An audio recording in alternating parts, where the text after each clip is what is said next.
Welcome to Uncopyable Women in Sales. If you're looking for actionable insights and real-world tools to turbocharge your sales starting tomorrow, well, you're in the right place.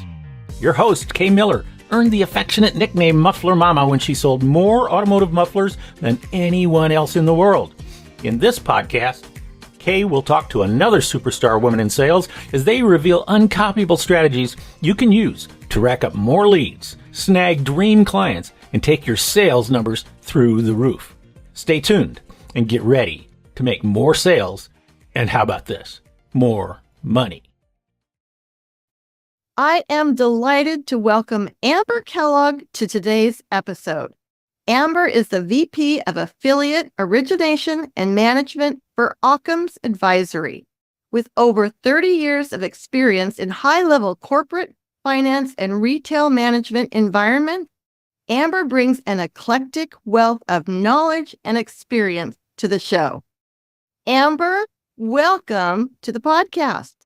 Thank you so much for having me.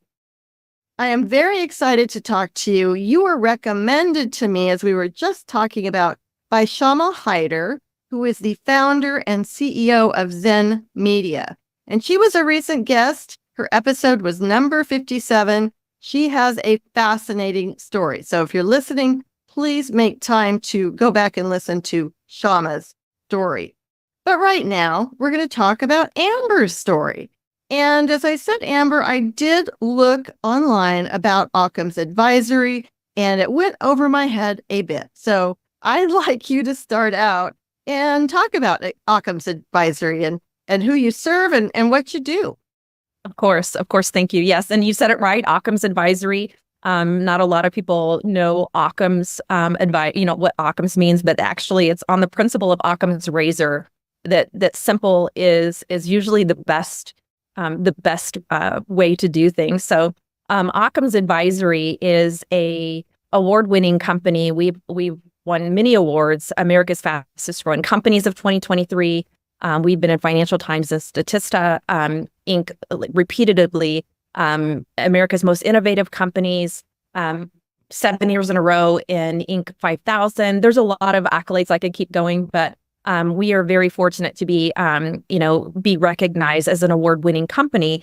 But our services are from, our tagline is from inception to infinity. So we focus on small, medium, and large businesses from the inception of their business to and on. So every business cycle every life business cycle in a business, that's what we focus on. So from the very beginning, even if they need help with the business plan, how they structure their business, something that simple in the very beginning, to business services, growth incubation, financial technologies, and even payment solutions. So in the middle there, while they're growing, they're going to need those things as well.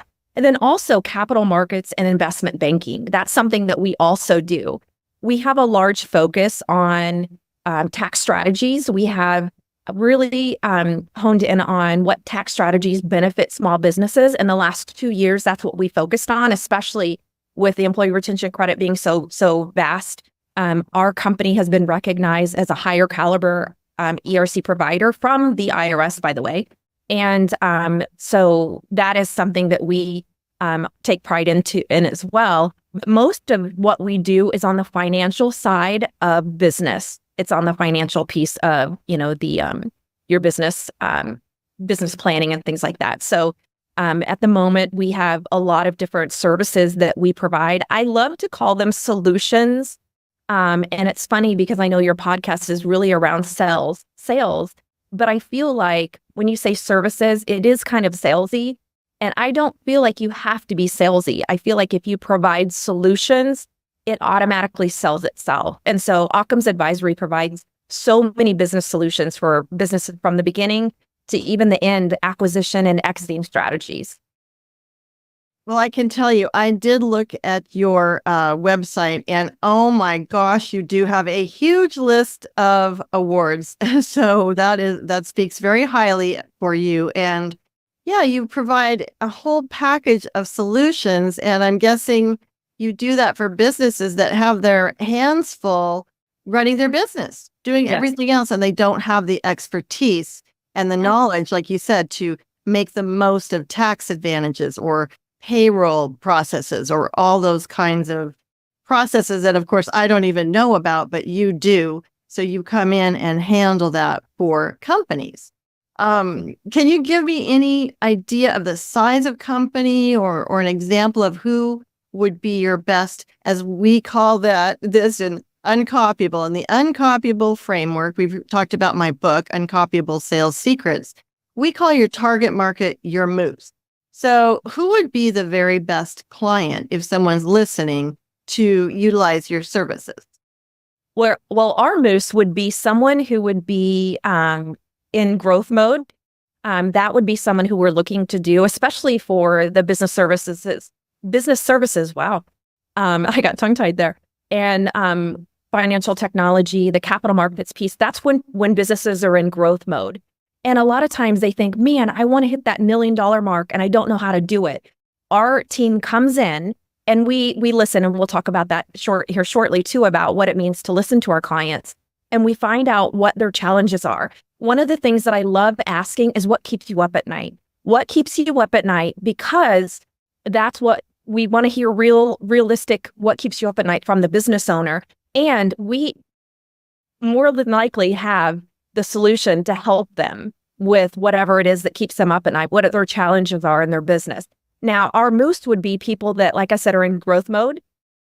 Again, we do help businesses that are just starting out, if they even don't know how to tax bracket to be, S Corp or C Corp, those kinds of things. We help with that. So in the initial, but our moose is the businesses that are in growth mode.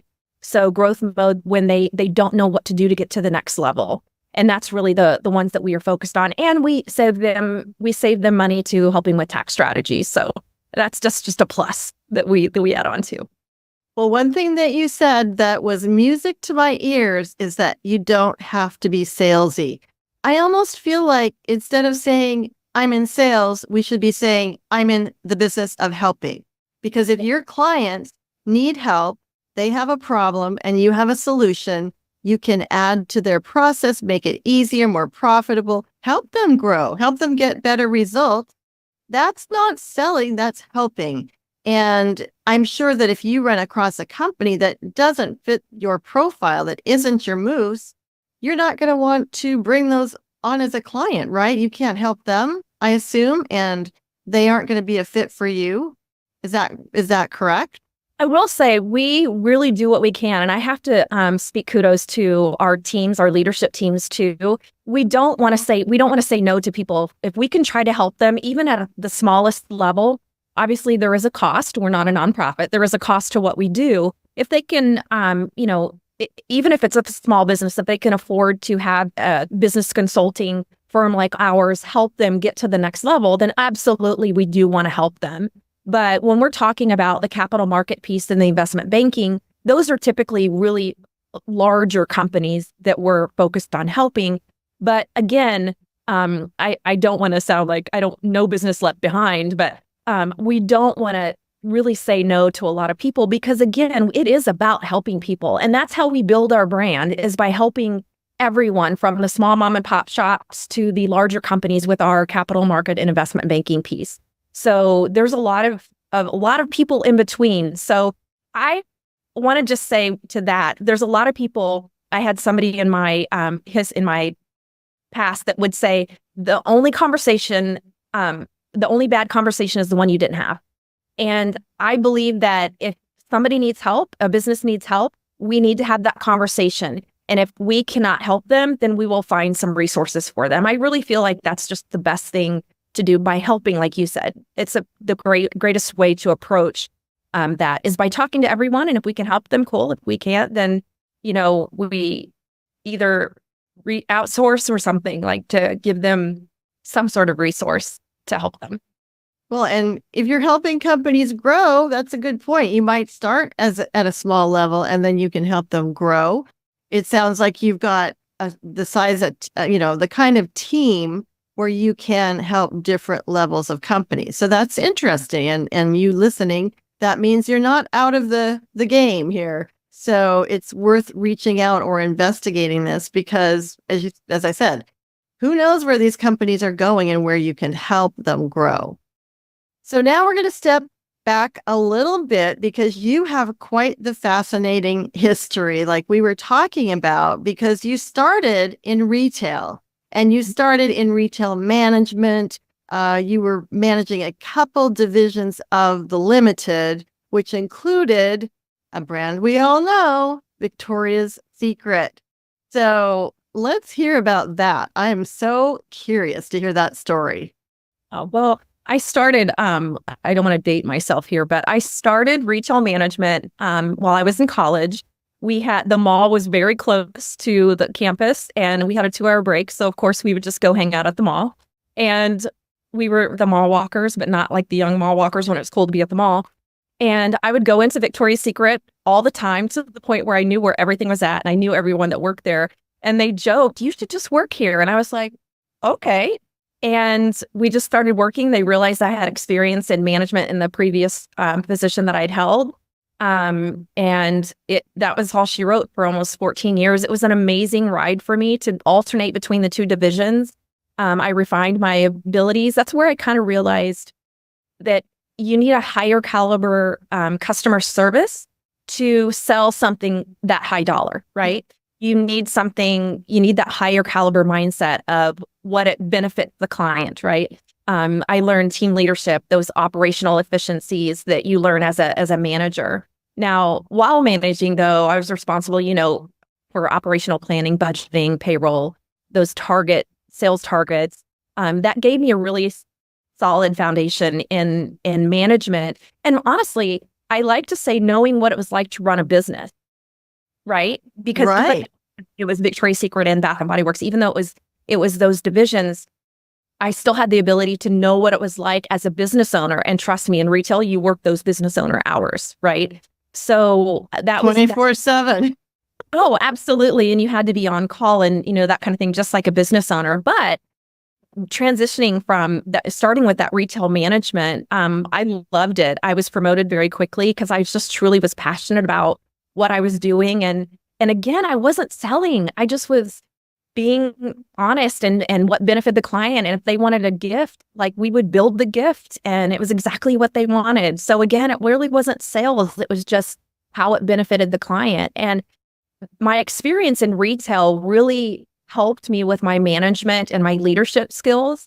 But it also piqued my interest in kind of the broader financial world, which is kind of funny because not everyone kind of sees it that way. But I was able to look at, okay, where else could I go and kind of include this financial piece? And I really did my research. I'm kind of a nerd, so I did quite my research.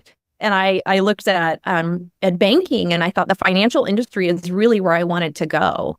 So when I was looking at your bio and your history and your experience, I have to say, that's quite a leap from working at the Limited Group to JP Morgan Chase. So yes, you went from retail to banking. So how did that happen?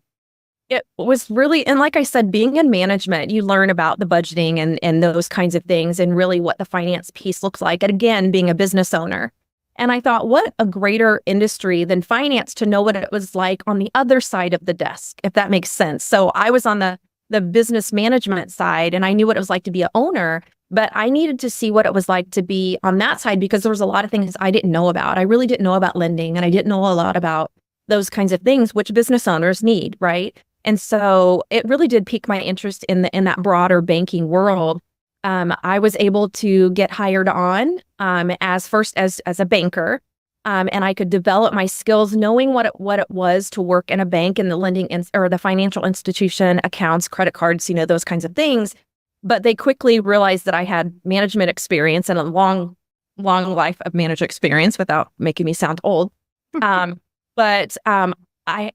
They said, we want you to be a relationship manager. You can manage, a portfolio of business owners because you know what it's like and you know what they need. And I thought, I think I'm going to do that. But okay, I have to tell you, I didn't realize that world was, I hope it's okay that I say this, was really a male-dominated world. Well, and that's true of many, many industries and, certain industries, and I'm sure banking is one. Something like hospitality might be female dominated, but that's not a surprise that banking is male Today's dominated. podcast is sponsored by the acclaimed book, Uncopyable Sales Secrets, How to Create an Unfair Advantage and Outsell Your Competition by Kay Miller. If you want to make more sales, you need to read this book. We'll even get you started with a free download of the first 2 chapters.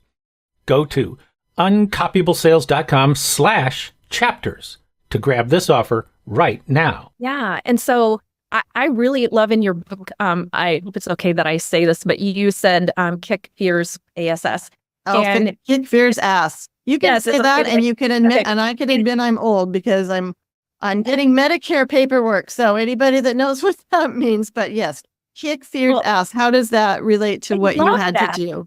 Yes, because it's so relatable to me, and I'm sure everyone that's listening as well, because that is exactly what I had to do after I realized that I was one of the few females in my role. I thought, okay, Lord, I need to step it up and I need to not be fearful and I need to do it, whether it was perfect. You said that too. It probably isn't going to be perfect the first time, like your first experience selling. And I'm sure we can all relate to those stories that you share, but it wasn't pretty the first time, but I was so determined to be the best business relationship manager as a female. And I was able to leverage that retail experience, like I said, on the other side of the desk with that exceptional service and really meeting the needs of the client without being salesy. And it was just that unique opportunity, right? So I was progressed to 7 branches across the East Valley here in Arizona. I appreciated what I learned in the retail and was able to implement all of that into the banking world. It was such an easy transition for me, but I love the kick fears ass because that's what I had to do every day. I worked with construction people you had a story very similar. I had a crane operator who had multiple cranes and he had crews and he's like, let's go out in the field. And I'm in a suit and heels. And he goes, you're not going to be able, to see what it's really like. Let me tell you, I went to my car, put my tennis shoes up, rolled up my pant legs, and we went to the field. And it was kind of muddy and whatever, but I thought, you know what? I'm kicking fear's ass, and I'm going to show that everyone that I can do it just the same. And that was something that I loved, and it really meant something to me when I saw that in your book. So it really resonated with me. And I'm sure position has been rewarding. I'm sure that customer really respected you when he saw you do that. That's been my experience. I bet it's been your experience too. A lot of times, once you do prove yourself, men are our allies, but you have to overcome that barrier. And on one hand, being a woman in a male-dominated field is an advantage because you're different, you stand out, but you have to prove your credibility. So keep your tennis shoes in the car, ladies. I love that. So that's a great story. And yes, it really relates to my opening story, the opening story of the book where, I got in over my head. I thought, okay, I knew what I was doing. And then I saw this whole lumberyard filled with men in hard hats running around like ants. And I actually backed away, but I went back. And that's the thing. You can't do something without fear. If you have fear, you have to do it while you're fearful. And that is what courage is. And that is what makes it easier the next time. So it's just bite the bullet. And of course, Nike stole the best line in the world. Just do it. And that a lot of times is what it comes down to. So I would like to know, you've given some great tips on the kind of attitude, the kinds of actions, what do you say here? The factors that help you and have helped you be successful in your career and continue to help you be successful.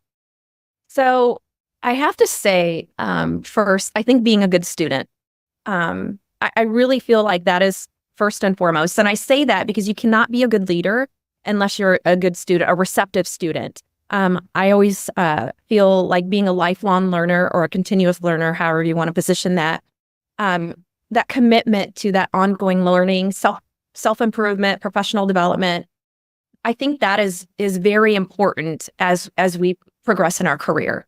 And I don't want to be the smartest person in the room. I want to learn from everyone. And quite honestly, I'm a sponge. I want to learn. I want to know more. I want to hear those stories that made you successful and and hear all of the, our friends that are listening, all of those things that, these bullet points or these traits, these behaviors, we need to share with each other.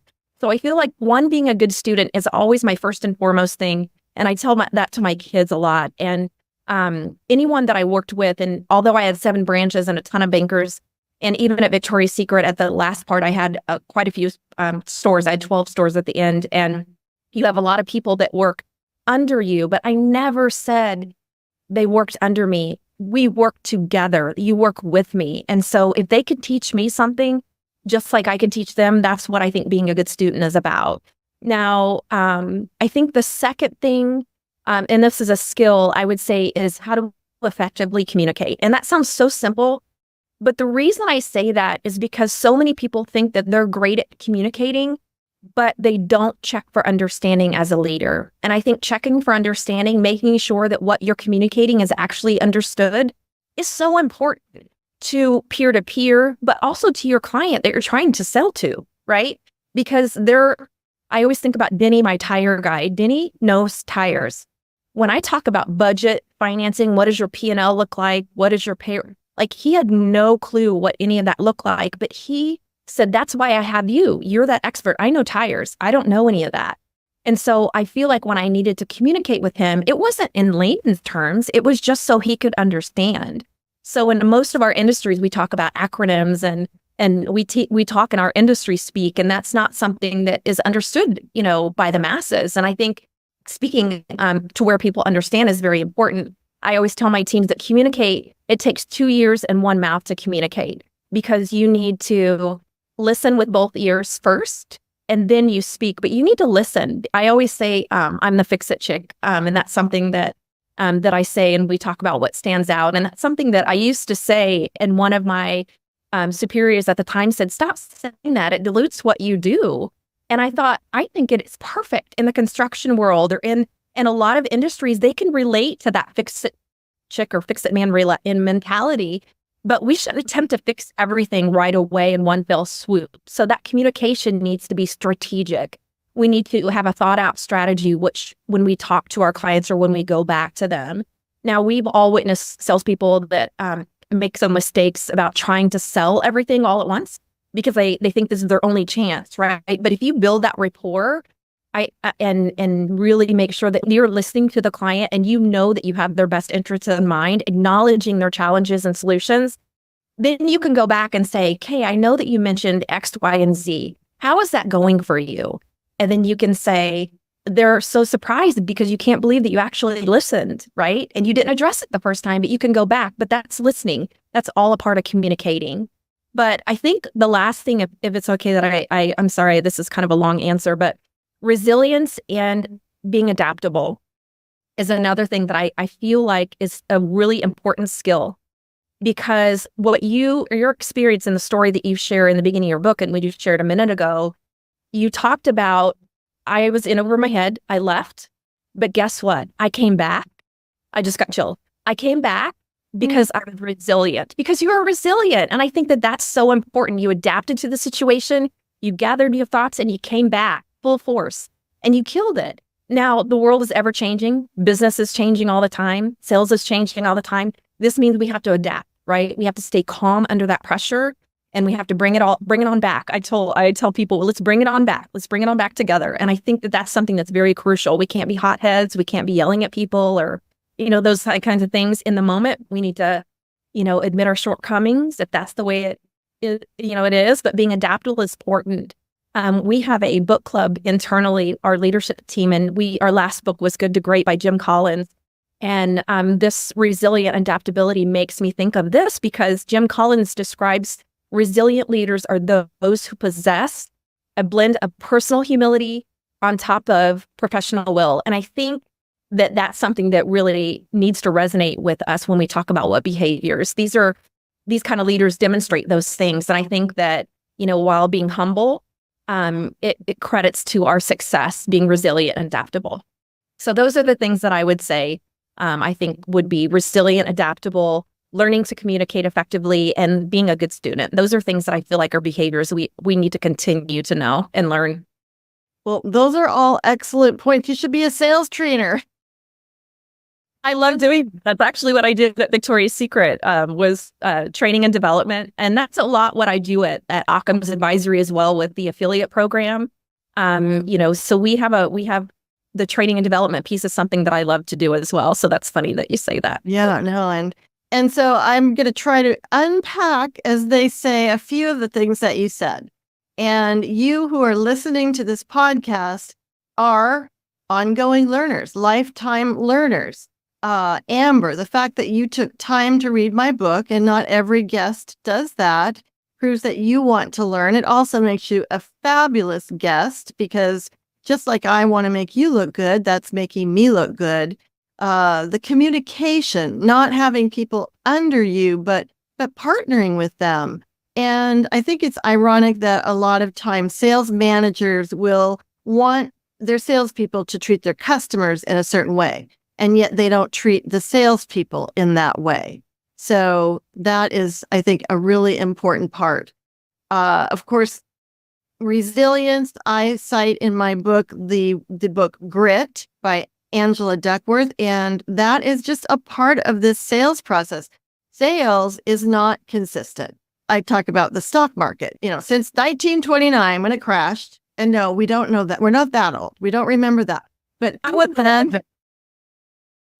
then it's upward, but it's up and down and up and down. And that's what sales is.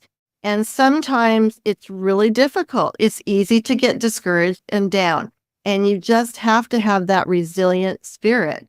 And however you find that power, whatever that you have that does that for you, you need to really lean into that. I don't want to let this fix-it chick go by, because one of the big things, our whole umbrella for uncopyable sales, we do uncopyable marketing, uncopyable branding. It's standing out from the competition. It's doing what the other people don't do.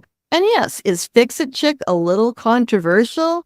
Well, I don't think so, but maybe some people are offended. I doubt it. But you don't even need to sell to everyone. The right people will get that. And it sets you apart. It also tells me something about you, that you are sharp as a whip, but you also have a fun side, a relatable side. Working with you isn't a drag. It's enjoyable for your team. And that's what, you really prioritize. So, geez, you just gave us such a wealth of information. And besides strategies, actions, tactics, really one of my goals for the podcast is to encourage other women, because as I said, your career, it's up and down, and you have to just fight through it sometimes. So listening, just remember, you can do it. You can do it if you stick with it and you follow the things that Amber has said. Those are just all excellent points. I'm so excited that the listeners will be able to hear this podcast and hear all of your wisdom. So I would like to know, last but not least, you've covered so many great points. Do you have any closing thoughts for the listener? I'm laughing at your fix-it chick, because that's truly the way I feel. That I say that a lot because I really want to do what I can to help as many people as possible, business owners, my colleagues, my friends, so the fix-it chick is something that I kind of think I need to trademark it. Yeah, maybe you do. Yeah.